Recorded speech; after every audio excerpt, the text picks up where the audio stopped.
So hello guys, welcome to this hands-on course on Python. This will be a full course in Python that you can use to implement different things such as machine learning algorithms, and we'll be covering all the related stuff such as the data types, the individual functions, various classes, and the fundamentals of object-oriented programming. Okay, so let's first begin with the system setup process. I'm using Linux, and the operating system I recommend to use is Linux because Python comes pre-installed and all the related software is very easy to install. But in case if you prefer to use Windows or if you have a Mac, then in that case Python can be downloaded and installed on your system. So in that case, head over to python.org. So I have it open right here. Move over to download section. You select your operating system, either Windows or Mac OS.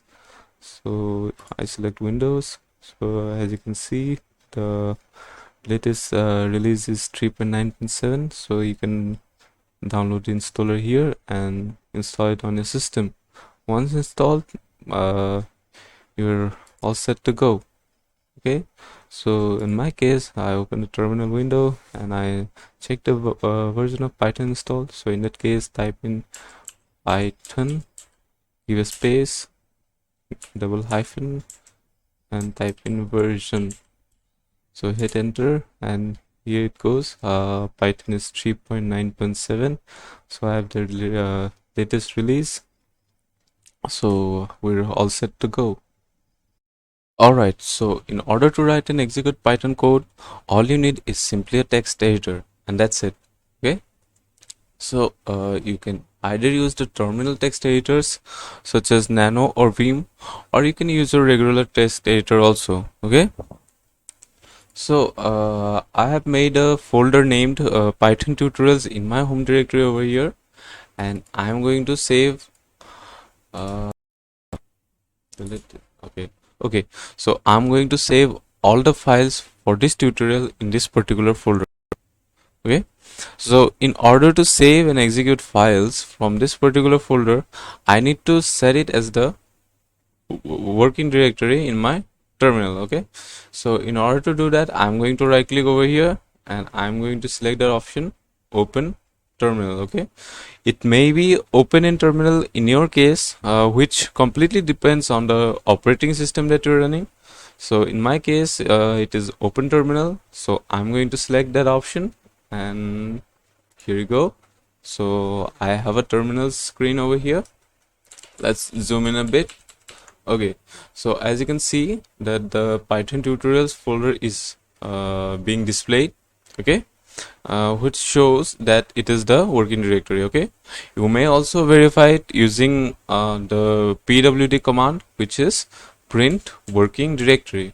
Okay, so as soon as you hit enter, so it will give you the working directory. Okay, so in my case it is Python tutorials, which is perfectly fine. Okay, so I'm going to clear my screen. Okay, so now all you need to do is you need to create your file and then you need to execute your file. Okay, so in order to do that, I'm going to call in my text editor, which is Nano. I give a space and I give the name of the file that I want to save it as. Okay, so I'm going to give the name Tutorial-1. As you can see, it is already being displayed. All right, okay, here we go. So as soon as I hit enter, so Nano will pop up with my file. Okay, so as you can see, tutorial1.py is being displayed on top. Okay, so I can edit this file now. Okay, so the first thing that I want to show you is the print function in Python. Okay, so let's type in print. Okay, 3 plus 5, let's say. Okay, and we're all good to go. I can run this file and I can see what output I'll get for this particular statement that I have written on my screen. Okay, so first I'm going to save this. Okay, I'm going to save my file and it's saved.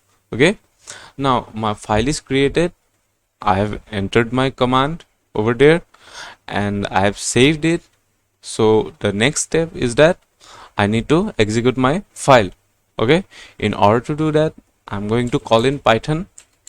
Okay, I give a space and I type in the file name that I have created, okay, which is tutorial1 already displayed. Okay, hit enter.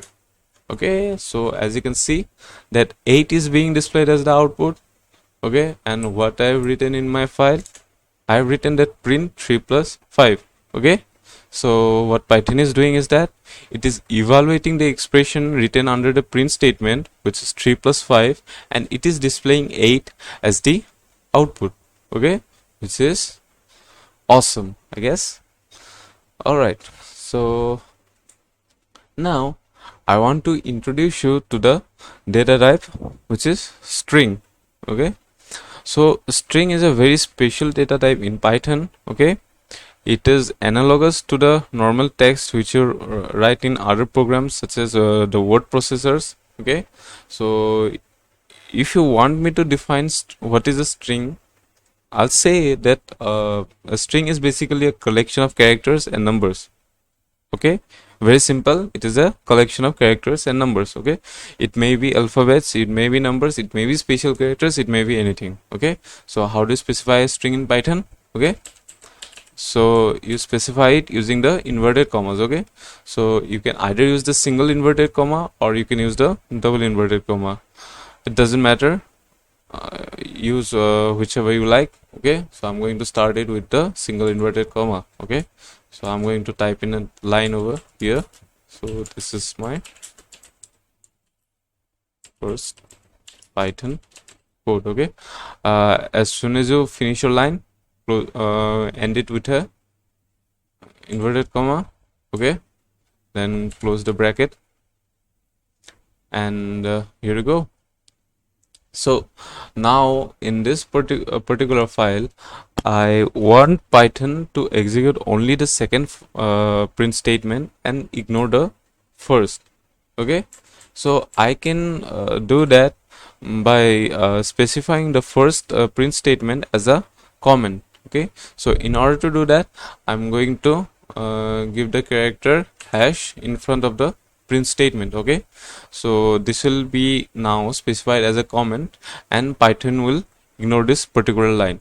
So what this hash character is doing is that it is letting Python know that whatever is written after it, it should ignore that completely. Okay, so whatever is written after hash should be ignored by Python completely. Okay, but do note that it is working only for a single line. Okay, so whatever is being written after hash in that particular line will be ignored, and everything which is written from the next line onwards will be executed. Okay, so comments are particularly helpful if you want someone else to know what your code is doing. Okay, you can specify a comment alongside your statements. Suppose, for example, I'm going to specify a comment over here which is displays the text. So this will let someone know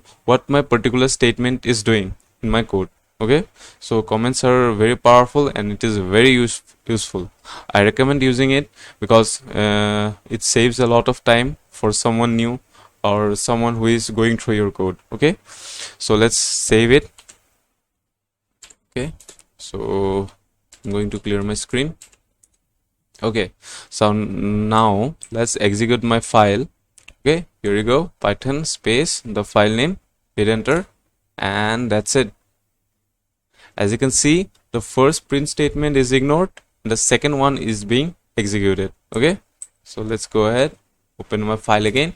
Okay, so moving on, so we have displayed a single line string.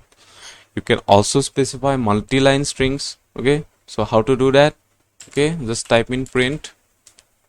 Okay, and multi-line strings begin with 3 inverted commas. Okay, so 1, 2 and 3 inverted commas I have specified. Okay, so I'm now going to specify my multi-line string, which is, for example, let's say hello world. Okay, this is my first line.